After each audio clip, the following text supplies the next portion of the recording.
up, guys? Dylan with Conventional Dudes, back with another video.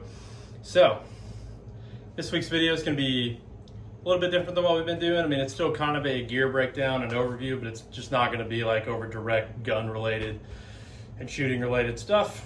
I mean, I guess in some way it could be, but this is going to be kind of going over to like the corpsman background and talking about some medical stuff. So you guys have seen me mention in my videos before. Good friends with the guys at Aptus Design Company. This flag right here is theirs. My last video where I mentioned Aptus, I pointed at the flag and my wife was like, "Did you mean to put a link there for Aptus?" And I was like, "No, I was just pointing at the flag," but I guess I could see how that would be misconstrued for that. This is an Aptus Design Company flag, so that's why I always point at it. But it's literally just aptusdesigncompany.com.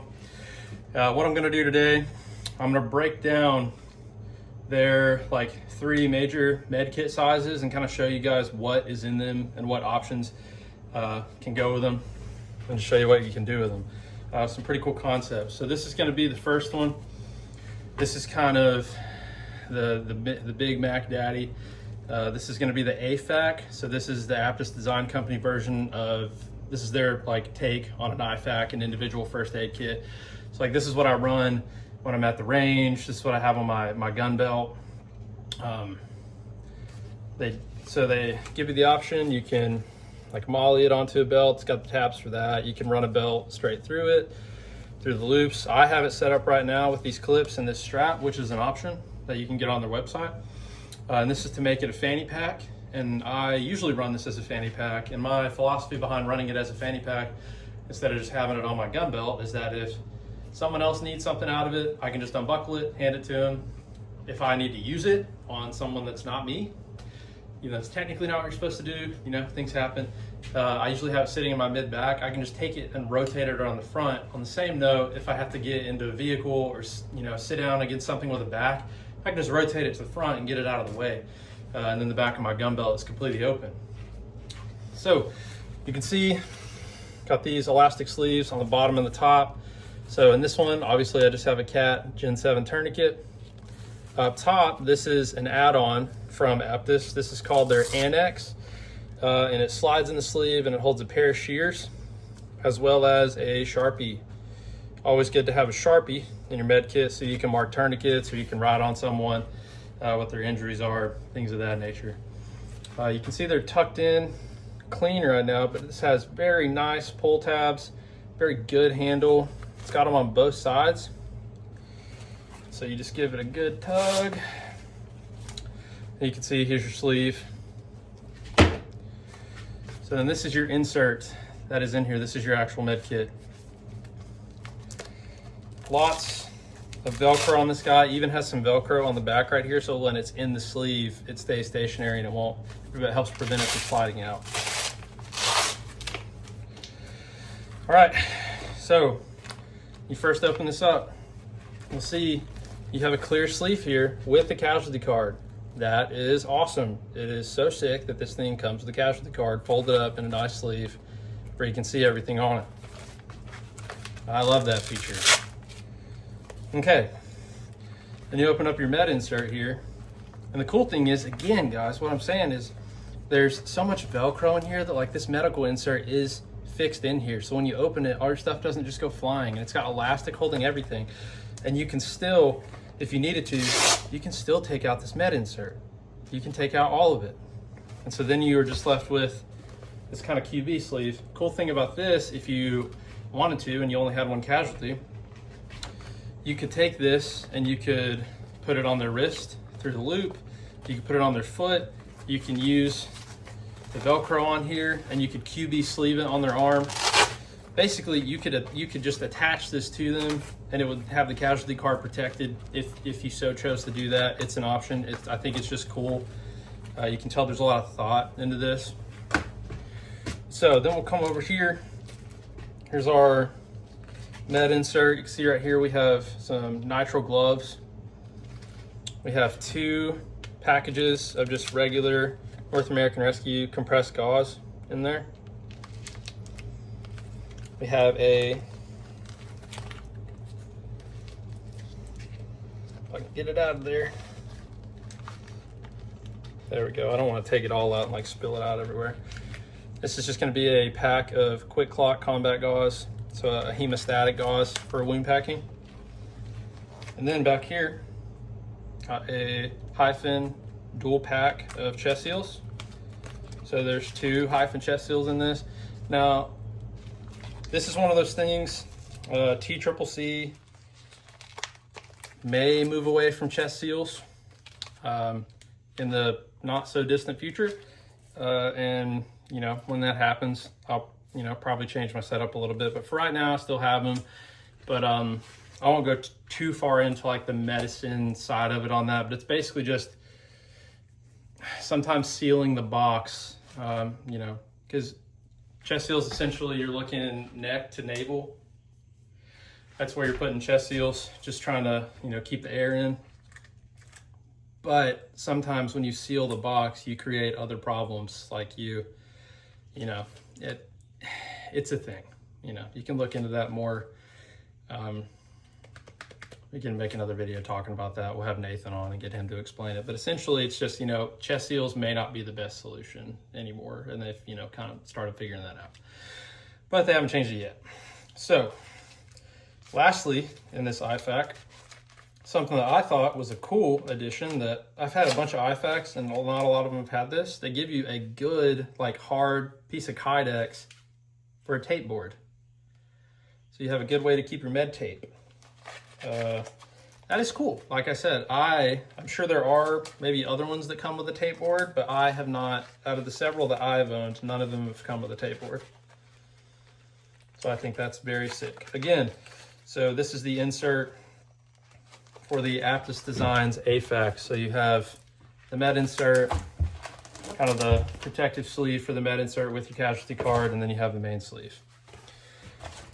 All right, so moving down from that, and I have a video on this already, but it was kind of early on, so a lot of people haven't seen it. This is going to be the Aptus Designs LVAK. This is the low visibility aid kit. This thing is very cool. It is very flexible. I'd have to talk to my buddy, try to remember what material this is, but it is like a very stretchy elastic, but also a tough material. Fold that back up. Okay, so with that, you saw how I had it rolled out. You could put this on a headrest in your vehicle. You could put it on the visor in your vehicle. You can wear it on your arm if you wanted to. You can wear it around your ankle with pants and conceal it. You can even, they give you clips to do, they're not clips, they give you like pieces of one wrap to do it and go around your belt, but you can even wear this like down here in the appendix across here if you wanted to. Just to be low visibility. But so in this currently is the CAT Generation 7 tourniquet.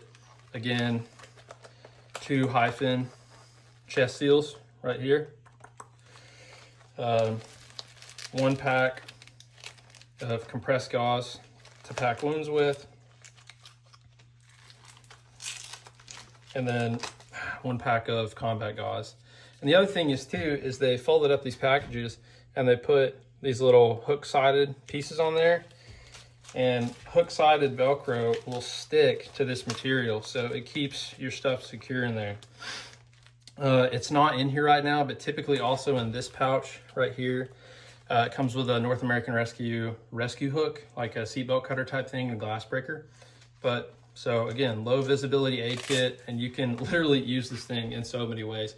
You can go on Aptus's website and see all the like options of places to put this. It's almost never ending. There's so many places and so many uses for this thing. Lastly, this is super cool to me. I really like this thing. I was actually working with my buddy at the time at a different company when he kind of conceptualized this and came up with it. And so it was cool to see him bring like, you know, different versions and prototypes of it in, but this is the one that's on their website now. This is the PFAK, so it's just simple pocket first aid kit. Good size. If you have a large rear pocket, it'll fit in there. It'll fit in cargo pockets or like large front pockets. You know, it's not going to fit in like tiny skinny jean pockets, but for like work pants or 511 pants, tactical pants, it's going to fit in most of the pockets. And so in this, it's really just like a simple, you have a roll, it's already folded, NAR compressed gauze. you have a 3-inch elastic wrap, which you could either, I mean, you could use it to wrap, you know, an ankle or, you know, someone's wound if you needed to, but really this is going to be to make a pressure dressing to go over the gauze that you packed. So you have that. Nice little flat folded. And then you have a, which I talked about these in my tourniquet video, which probably 50 of you watched.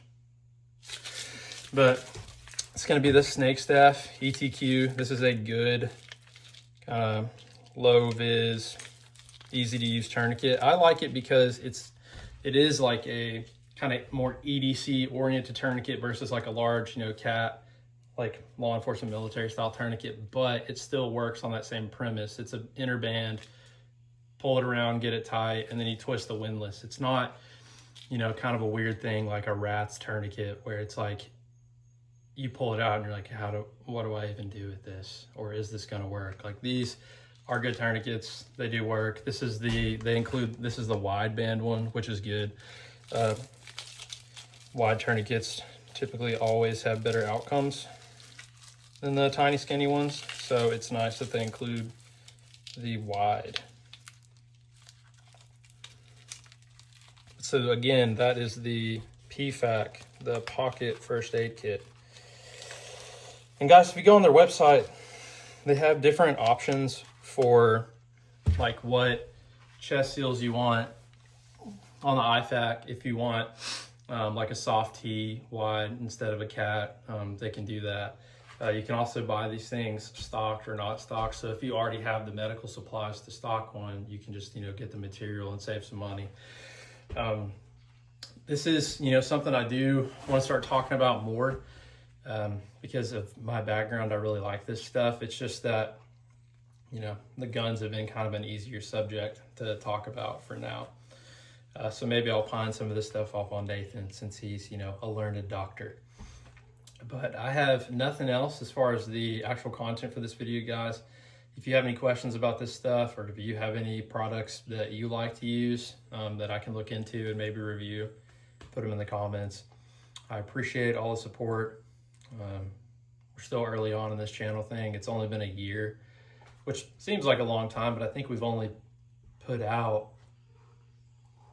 15 videos total. So, you know, I'm happy, you know, to put out less than 20 videos, and we're almost at 1,000 subscribers. I'm super happy about that. I'm really glad that people seem to like the content. Yeah, and that's it. So appreciate you guys. Y'all have a good day.